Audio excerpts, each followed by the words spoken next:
Salam Bapak Ibu yang dikasihi oleh Tuhan Yesus Kristus. Kembali lagi kita dalam ibadah komsel kita pada malam hari ini. Pada malam hari ini firman Tuhan yang akan kita renungkan bersama adalah tentang keberanian orang Kristen. Bagaimana sebenarnya sejatinya orang Kristen itu dalam menyikapi dalam kehidupan yang dilewati dan dijalaninya bersama-sama. Untuk itu Bapak Ibu, mari kita mempersiapkan hati dan diri kita. Kita akan berdoa. Kita berdoa.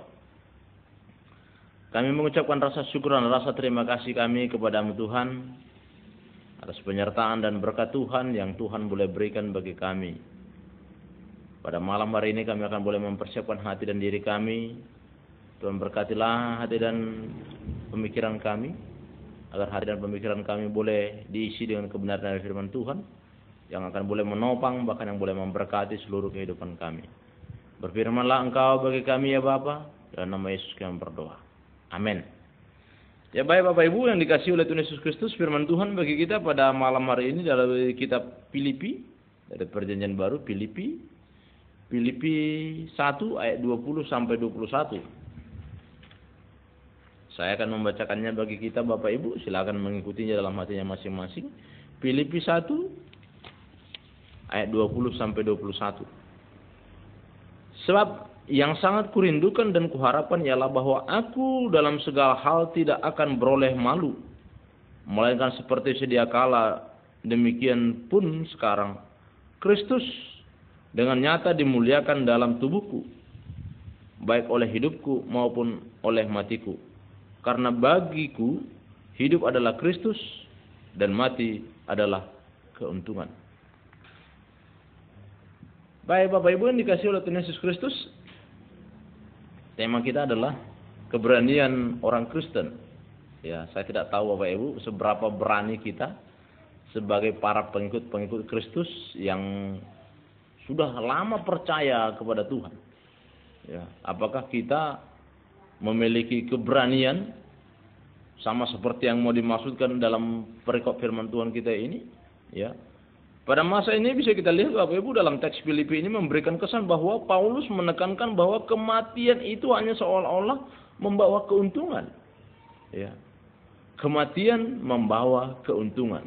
Wah, ini agak sedikit menarik ini Bapak Ibu. Ya. Karena biasanya orang sangat enggan sekali ketika berbicara tentang kematian. Orang sangat takut. Bahkan sangat apalah namanya Bapak Ibu. Ya. Kalau orang Batak bilang berkata setabi jabon. Ya, ketika berbicara tentang kematian, dia harus permisi dulu sama rumah ini. Ya kan? Nah ini yang cukup menarik. Ya. Itu karena kebiasaan-kebiasaan dan tradisi-tradisi tentang pandangan-pandangan orang mengenai terhadap kematian. Lalu Paulus di sini memberikan sebuah pandangan yang berbeda, bahwa dia berkata Bapak Ibu bahwa kematian itu adalah sebuah keuntungan. Ya kan? Kita berkata wow. Ya kan? Kenapa bisa berani berkata? Siapakah berani berkata Bapak Ibu? Adakah di antara kita Bapak Ibu yang berani berkata dalam dirinya bahwa kematian adalah keuntungan? Bapak Ibu, tidak akan ada orang yang berani berkata menyebutkan bahwa kematian itu adalah sebuah keuntungan. Tidak akan ada orang yang sanggup berkata bahwa kematiannya adalah membawa keberuntungan. Kalau tidak, ya kan, kita harus catat garis bawahi Bapak Ibu. Kalau tidak, ya, di dalam Tuhan. Ya. Paulus di sini dengan yakin Bapak Ibu, ya, ketika dia berada dalam penjara, ketika dia berada dalam penderitaan, ketika dia didera, ketika dia sedang tertindih, ketika dia sedang mengalami persoalan, ya, pada masa itu ketika dia berada dalam penjara di Roma, ya, Paulus menulis surat ini kepada jemaat yang ada di Filipi, ya, memberi kabar tentang keadaannya, ya, kayak ginilah keberadaanku, ya, walaupun aku sedang tertindas, walaupun aku dalam keadaan sulit, walaupun aku dalam berbagai-bagai macam hal, ya, tapi bagiku Kristus itu lebih penting dari apapun, ya kan? Kristus itu lebih penting dari apapun. Waduh, ini luar biasa nih Bapak Ibu. Saya tidak tahu, ya kan? Sepanjang kehidupan kita, beranikah kita memiliki iman seperti yang dikatakan oleh Paulus ini, bahwa Kristus itulah yang utama. Ya. Kristus itu adalah yang utama. Dia mementingkan pemberitaan firman Tuhan. Dia mementingkan, menyatakan, memberitakan firman Tuhan itu kepada semua orang. Walaupun dirinya sendiri mengalami kerugian, dia tetap mau memberitakan firman Tuhan. Ya kan? Nah, ini Bapak Ibu kenyataannya yang memang harus menjadi gaya hidup orang-orang Kristen. Ya. Dia mau rugi Bapak Ibu untuk memberitakan firman Tuhan. Dia mau sakit untuk memberitakan firman Tuhan. Dia mau susah untuk memberitakan firman Tuhan. Susahnya apa Bapak Ibu? Banyak orang yang susah untuk mengikut Tuhan. Untuk mengikuti ibadah seperti ini pun bisa kita survei. Saya tidak tahu, tapi sepertinya memang belum saya survei. Tapi sepertinya Bapak Ibu, untuk melakukan kegiatan-kegiatan komsel, kalau kita ambil persentase kemungkinan, ya mudah-mudahan saya salah Bapak Ibu, tapi menurut pengamatan kami tidak sampai 60% jemaat GMI Maranatha melakukan kebaktian komsel seperti ini. Kenapa? Ya karena bagi dia kehidupan yang lain, bercerita, bekerja jauh lebih penting. Ya, tidak seperti yang dikatakan oleh Paulus. Ya, bagi dia Kristus itu memberitakan Kristus itu jauh lebih penting dari apapun. Mengorbankan apa yang ada dia yang dia miliki. Ya, waktu dia korbankan, kehidupan dia korbankan. Lalu Bapak Ibu kita hanya mau meminta, Tuhan hanya mau meminta berkorban bagi kita. Tuhan mau berkorban, kita mau berkorban untuk Tuhan dalam ibadah kita. Tapi itu pun menjadi sebuah bagian yang sulit untuk kita berikan. Lalu sanggupkah kita berkata, bagiku Kristus, ya, bagiku, Bapak Ibu, mari kita membaca ya firman Tuhan itu sekali lagi, ya, dari kitab Filipi tadi itu tadi, ya, bagiku hidup adalah untuk Kristus, mati adalah keuntungan. Nah, Bapak Ibu dikasih oleh Tuhan Yesus Kristus, Paulus menceritakan kehidupannya dalam penjara, mengungkapkan kerelaan kehidupannya dalam misi penginjilannya. Seperti yang saya katakan tadi Bapak Ibu, kita rela menderita, kita harus menyita waktu kita. Ya. Bahkan dalam minggu ini, ya, antara hadir dan tidak hadir kita dalam ibadah kita. Kalau hadir, puji Tuhan. Tidak hadir juga puji Tuhan. Tapi yang sungguh-sungguh amat disayangkan Bapak Ibu, dia tidak hadir ke gereja, dia juga tidak kebaktian di rumahnya. Ngapain pun dia tidak. Sehingga banyak orang mulai berspekulasi Bapak Ibu, dia berkata, wah inilah luar biasanya corona ini. Ya kan? Kenapa? Ya di rumah pun nggak kebaktian, dia malah tambah cocok rasanya, kira-kira begitu. Ya kan? Tidak lagi orang disalahkan, dia tidak lagi disalahkan oleh orang lain gara-gara dia tidak ke gereja. Karena semua orang tidak ke gereja.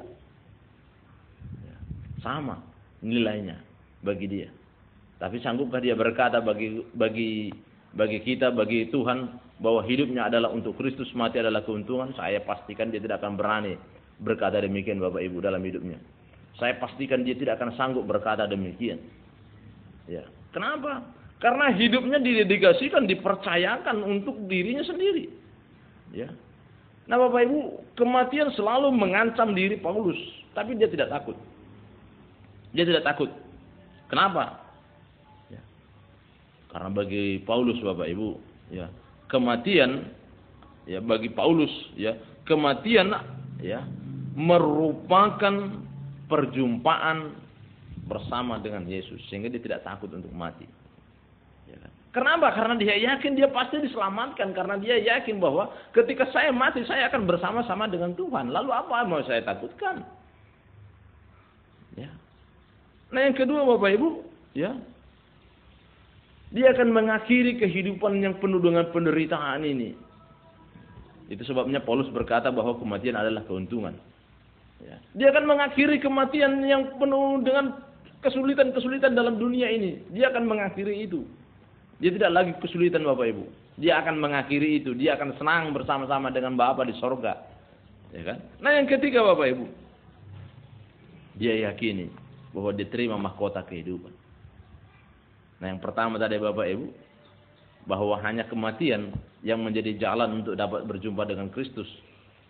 Nah, yang kedua, akan mengakhiri kehidupan yang fana ini dan akan boleh bersukacita di sorga.